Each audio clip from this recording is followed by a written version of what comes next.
নমস্কাৰ welcome back to today's quantity aptitude class আজি যেহেতু আমি এটা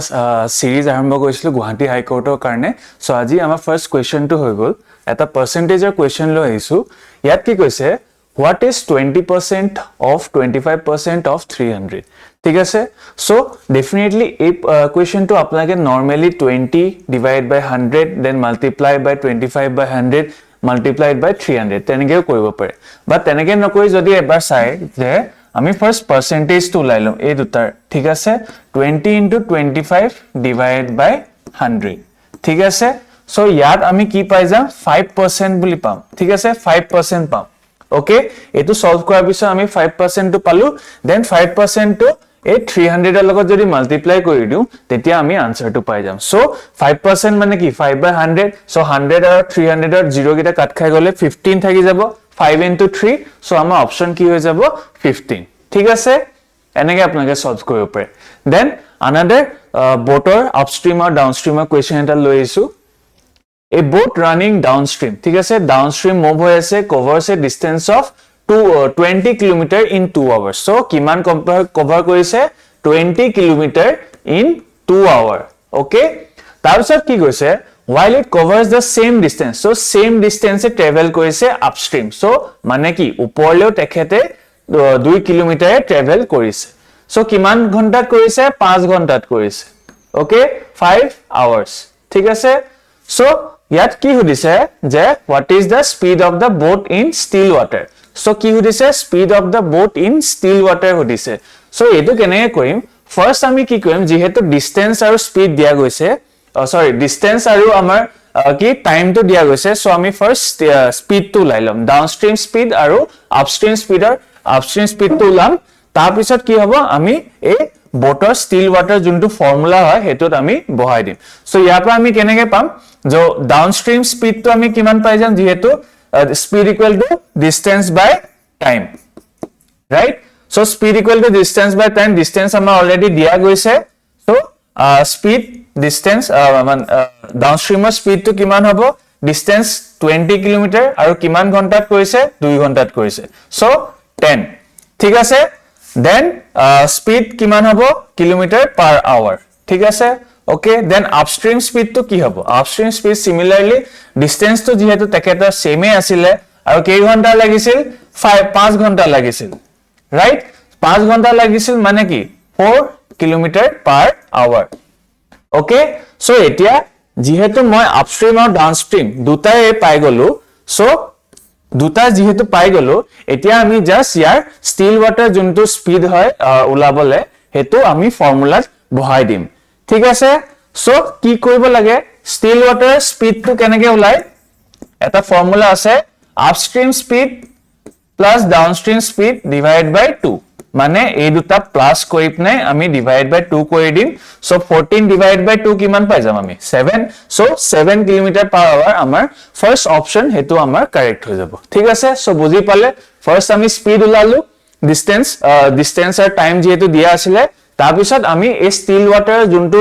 ফৰ্মুলা হয় আপস্ট্ৰিম প্লাস ডাউনস্ট্ৰিম ডিভাইড বাই 2 সো হেতু কৰি দিলে ইয়াৰ আনসাৰটো পাই গলো আমি 7 ঠিক আছে নেক্সট কোৱেশ্চন লৈ আগবাঢ়ো তাৰ আগতে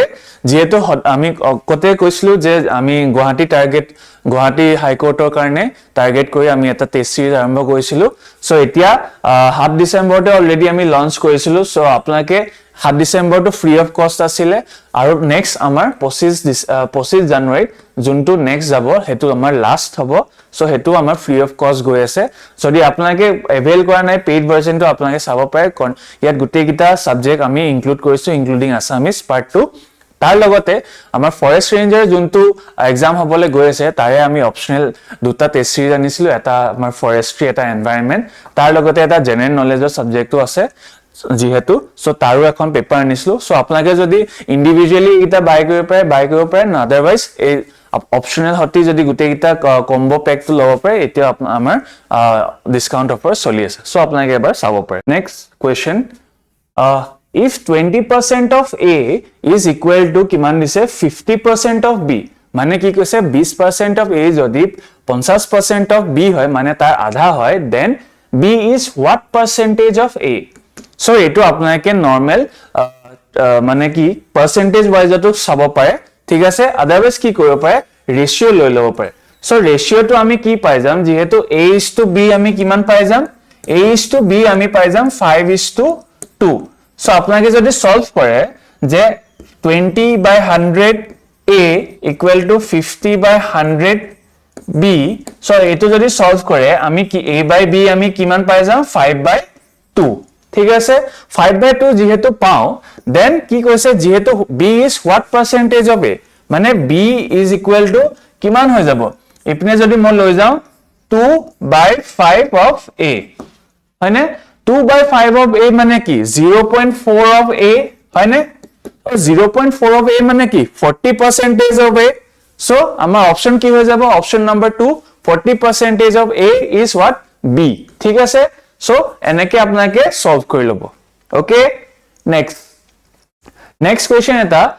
ৰাধা so তেখেতে কি কৰে spends 40% of her salary on food so কিমান কৰে 40% তেখেতে salary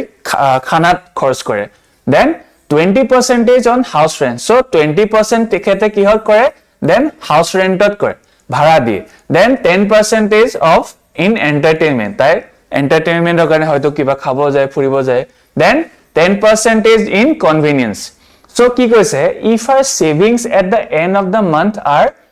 1500 মানে 1500 টকা তেখেতৰ মাহেকৰ সেভিং হয় so কি সুধিছে what is her monthly salary so তেখেতৰ মাহেকীয়া স্যালাৰিটো কি হয় বুলি সুধিছে so আপোনালোকে যদি চাই তেখেতে এক্সপেন্ডিচাৰ কিমান কৰে so আমি যদি টোটাল পাৰ্সেন্টেজটো চাও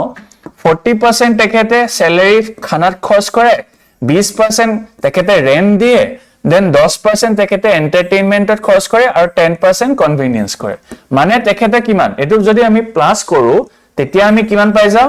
80% তেখেতে এক্সপেন্ডিচাৰ কৰে নে গোটে মাহেকত তেখেতে যিমানখিনি দৰমহা হয় 80% তেখেতে অলৰেডি এক্সপেন্ড কৰি দিয়ে সো এতিয়া কি হৈছে তেখেতৰ সেভিং কিমান হ'ব মানে তেখেতে অকল স্যালাৰি 20% সেভ কৰিব পাৰিছে হয়নে সো ইয়াত কি কৈছে যেহেতু কিমান কৈছে তেখেতে মাহেকত 1500 টকা মানে অকল সেভিং থাকে সো মানে কি যে এই যোনটো 20% তেখেতৰ থাকি যায় which is কিমান হৈ গল 1500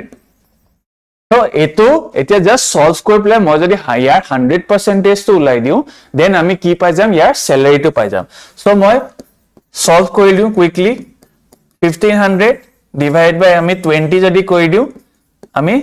2 7 14 then 2 5 10 so এতিয়া 100% কিমান হয় যদি 1% to 75 হয় 100% কিমান 7500 হ'ব হয়নে সো অপশন নাম্বার কি অপশন নাম্বার 2 হৈ যাব আমাৰ কাৰেক্ট ঠিক আছে সো তেনেকে আপোনাকে এই কোৱেশ্চনটো সলভ কৰিব লাগিব okay next a 20 meter long train so etu amar last ever আজি question hobo so a 20 meter long train so ekhon train ahi ase tar 200 meter teketar digol thik ase train khonor length tu so is running at a speed of kiman 72 km per hour so 72 km hour teket mane train khon move hoy ase so how long will it take to cross 800 meter long bridge so ekhon bridge ase jeniba এখন train গৈ আছে ঠিক আছে 72 kilometre per hour আৰু ইয়াতে এখন কি আছে আমাৰ ব্ৰিজ এখন আছে সো এখনৰ কিমান লেংথ কৈছে আমাক 800 মিটাৰ আৰু ট্ৰেইনখন কিমান মিটাৰ 200 মিটাৰ ঠিক আছে ইয়াত কি সুধিছে how long will it take to cross the bridge so এই ব্ৰিজখন পাৰ হওঁতে কিমান টাইম লাগিব মানে টাইমটো আমাক উলাব দিছে সো এটো এটা আমাৰ স্পিডৰ ডিসটেন্সৰ আমাৰ সাম হৈ গল so যেহেতু